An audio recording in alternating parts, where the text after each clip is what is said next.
তাকে black magic করা হয়েছে এবং একটি পর্যায়ের কথা বলছেন তার বিবাহ হচ্ছিল না, এমনকি অনেক সময় হচ্ছে বিয়ের উপরে বর করা হয়ে থাকে যে বিবাহ হয় না, কিংবা বাড়িতে অনেক সময় গোপনে কোথাও কিছু লুকিয়ে রাখা হয়, ক্ষতি করা হয়। তো এই সব সামগ্রিক বিষয় থেকে বাঁচার জন্য আপনি টু দি পয়েন্টে কোন আমলগুলো করা উচিত? জি, আসলে আমরা যেটা করি যে উনিও বললেন যে কবিরাজের কাছে অনেকবার গিয়েছি, কবিরাজ বলছে ঘরের মধ্যে একটা পুঁতে রাখা হয়েছে তাবিজ, এটা প্রতি বছর আলামত পান, নিচের অনুমান দিকে ভিত্তিক বলেন। হ্যাঁ, এটা কি আমরা সমাধানটা স্থায়ী সমাধান চাই না, এই জন্য স্থায়ী সমাধান হয় না। আমরা খুব ঠুনকো সমাধান চাই। এই যে রাখির কাছে যাওয়া, যত বড় রাখি হোক, এটা খুব ঠুনকো সমাধান। আজকে সমাধান হয়েছে, আবার হয়তো আরেকটা করবে, আপনার ক্ষতি হওয়া শুরু হয়ে যাবে। এই জন্য আমি বলবো ঘরের মধ্যে জোরে কোরআন তেলাওয়াত ছেড়ে রাখেন। আপনি তো কত কাজ করছেন, সূরা বাকারাটা আপনি ছেড়ে রাখেন। সূরা বাকারা যেই ঘরের মধ্যে থাকবে সেই ঘরে জিন থাকতে পারবে না, সোজা কথা, একেবারে সহিহ হাদিসের বক্তব্য এটি।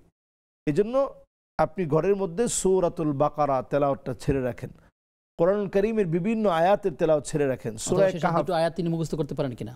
অবশ্যই সূরা বাকারার শেষ দুইটা আয়াত আমানা রাসূল থেকে নিয়ে আপনি মুখস্থ করার চেষ্টা করেন। এরপরে আপনি আয়াতুল কুরসিটা প্রতিনিয়ত পড়েন, সূরা ইখলাস, সূরা ফালাক, সূরা নাস প্রতিনিয়ত ফজর আর মাগরিবের পরে ৩ বার করে আমল করেন। ঘুমাতে যাওয়ার আগে আয়াতুল কুরসি পড়ে এবং সূরা ইখলাস, ফালাক, নাস একবার করে পড়ে, ফজরের পরে ৩ বার পড়লেন, মাগরিবের পরে ৩ বার পড়লেন, আর জোহর, আসর এবং ইশার পরে আপনি একবার করে পড়ুন।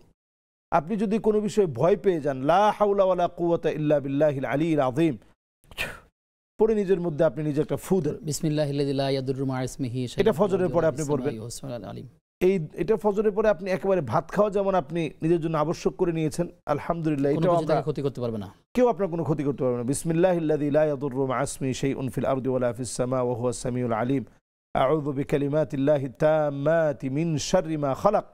এই দোয়াগুলো একেবারে ভাত যেভাবে আমরা নিজেদেরও শেখা উচিত এবং পরিবার সন্তানদেরকেও শেখানো উচিত।